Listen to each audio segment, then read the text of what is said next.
Welcome back to the next installment of our career series. And in this series, in this little video, in the next 15 minutes, we are going to talk about interviewing, the scary part of kind of the job search. So the great news is that you emailed someone your resume, you mailed them your resume, they give you a call back and they want to interview you. Now what?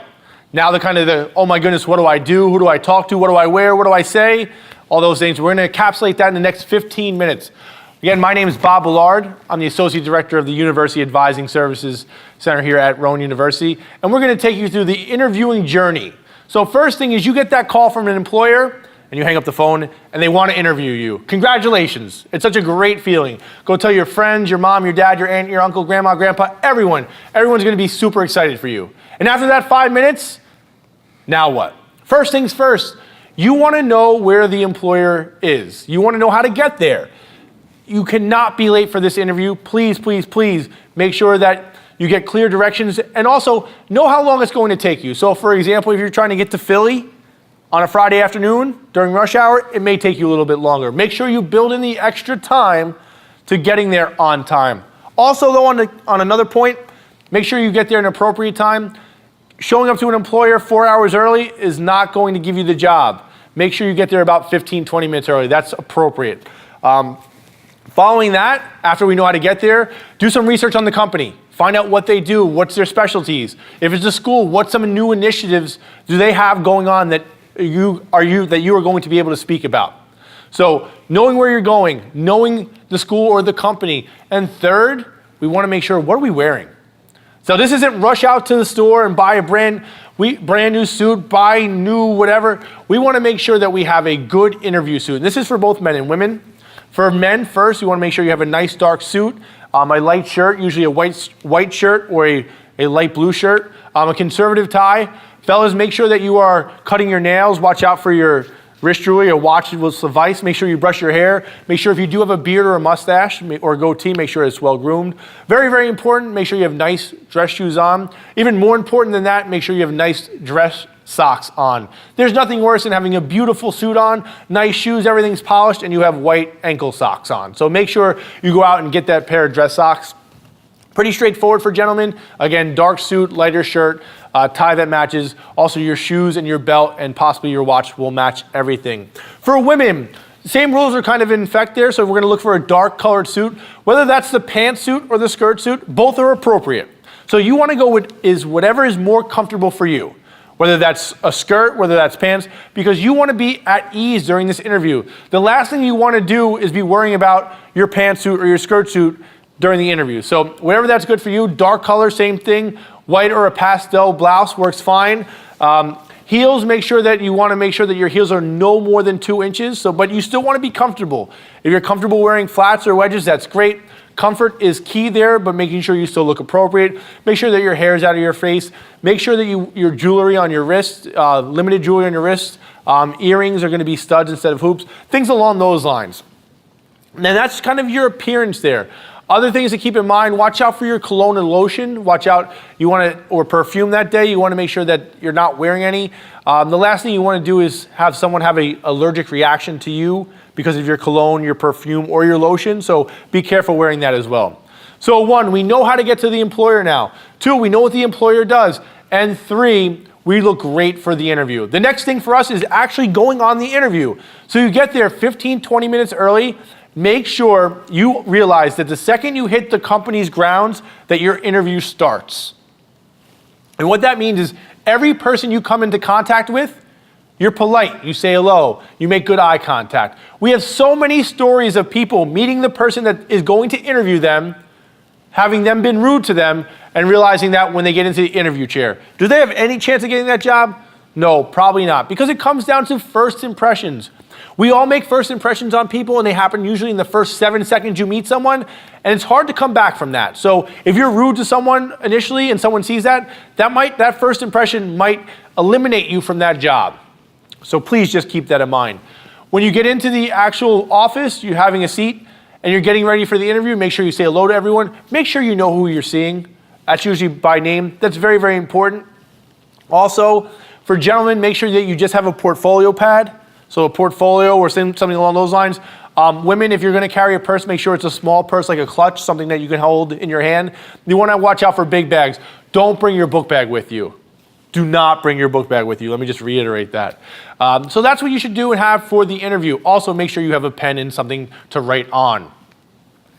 Now that we're there, we've done all those things. We're getting ready for the interview itself. So we're sitting in the office and we're getting excited. The first thing, someone's going to come out to greet us for the interview. The first thing that you want to do is stand up. You never shake someone's hand sitting down, so the first thing you'll do is stand up. Second thing, when you're shaking their hand, which is a nice firm handshake, the webbing of your thumb to the webbing of their thumb, you're going to make good eye contact, you're going to smile, and you're going to introduce yourself with your full name. Good eye contact promotes confidence on your end. A smile promotes that you are approachable, and your name is something that you want to make sure that you say a couple times in the interview because you want to be memorable. Here's the thing. As much as you should say your name, you want to make sure that you remember the person's name that is interviewing you and all the people that you come into contact with that day. Knowing people's names makes them feel incredibly important. It's a skill that if you aren't necessarily good at now, make sure you practice that skill, whether it's with your friends or with your professors, to really enhance that because it's going to really go a long way for you. So after you have that initial interaction, we're going to go into the interview room. And that's really that first 7 seconds. So if you don't have a good handshake, if you don't make good eye contact, you don't smile, it may eliminate you from the job right away because that first impression might not be there. So we'll assume that you look great, you did everything you had to, you nailed that first impression, you're now sitting in the chair ready for your interview. For many people, they're going to ask you a question to start, something along the lines, tell me about yourself, or tell me why you want this job. And those are scary questions because about yourself sometimes there's a lot of things. Like I had bacon and eggs for breakfast this morning. I like long walks on the beach. What is appropriate to tell to a future employer? So anytime someone says, tell me about yourself, or why would you want this position, I'm going to give you the ideas of 4 questions to answer that's going to kind of encapsulate a 30-second or 60-second commercial. So anytime you hear that question, the first thing you want to say again is your name. So it's your full name. Second thing you want to say is, or answer, is really anything that makes you qualified for the position now. So whether that means you're in school, you have an internship, you're working in the field now, first thing is your name. Second thing is what are you doing that makes you qualified for the job now? The third thing is anything that you've done in the past that makes you qualified for the job. Whether it's you've already have your degree, you've had internships, you've had other experiences, you've volunteered places, you want to make sure that the employer knows that. So 1 is your name, 2 is what have you done, what are you doing currently, 3, what have you done what have you done in the past, and 4, what are you doing to tie it all together, whether that's skills you can bring to the table or research you have done to show the employer that you've really done your homework about this job. In that 30 seconds or 60-second commercial, you've really encapsulated everything that the employer needs to know about you so they can hire you. So again, your name, what are you doing now, what have you done in the past, how can you tie it all together for the employer? And that's going to usually be the first question you get or the first couple sets of questions you get. And that's important to nail just to make sure that you start off the interview on a very good foot. Following that, they're going to ask questions about you, whether it's your strengths, your weaknesses, where you see yourself in 5 years, anything along those lines, anything about you. I'm going to tell you that you want to make sure you practice these questions before you come into the interview. Much like an actor not knowing his lines or her lines, or an athlete not knowing the plays or not practicing her craft or his craft, you want to make sure that you are ready for those questions. So if it's strengths, have strengths ready to go. If it's weaknesses, make sure that you have a weakness that you can convey or something that you've been working on to make sure that it is turned into a positive. And with anytime someone's asking you questions about yourself, you want to make sure that you explain why or how. Good interview answers go right to the point. So for example, what's your greatest strength? And if you said your greatest strength is that you're a team player, that's a good interview answer. But if you say, I'm a team player, that I've coordinated 3 different teams to create big projects at work, that's a great answer. You're showing me how you've used your teamwork to complete tasks or work with others or to do whatever. So making sure showing them how and why goes a long way on your interview. Remember, practice these questions. Great way to practice, ask yourself in the mirror, ask your friends to ask you these questions, find out more about yourself so when someone says, what's your greatest strength, what's your greatest weakness, something about you, you know what to say right away. The next part of the interview, the questions that you'll hear most commonly are what we know as behavioral-based questions. Behavioral-based questions put you in situations. So tell me about a time when. Anytime you hear, tell me about a time when, you know this is a behavioral-based question. I'm going to give you a very quick method to answering these questions, and it's called the STAR method. STAR method stands for situation, task, action, and reaction. First thing, what's the situation? What's going on? Second thing, the task or the track. What did you have to do to alleviate the situation or continue the success that you were having? 3 is the action. What happened because of what you did? And 4, the reaction. What was the end result? This is a great way to answer these behavioral-based questions because what you're doing is telling a narrative and a very good story. The last thing you want to do is bounce around aimlessly trying to tell a story, because if you do that, you're not going to sound well put together. You're not going to sound that you have an understanding of what you need for the job. So very, very important, the STAR method again. Situation, what's going on? Task, what happened? Action, what did you do? Reaction, what was the results of that action?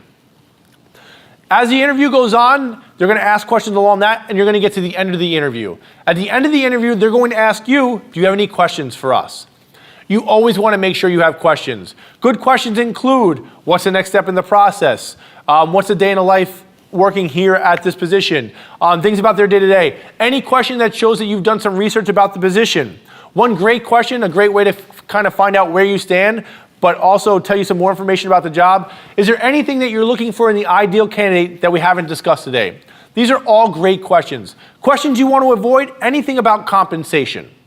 So whether it's, can I take a vacation? How much are you going to pay me? Do I have benefits? Those are things that you want to avoid. However, make sure that you're prepared to answer questions about compensation. So if an employer asks you, what are you looking to make sure you've done the research to understand what you should make in a job like that.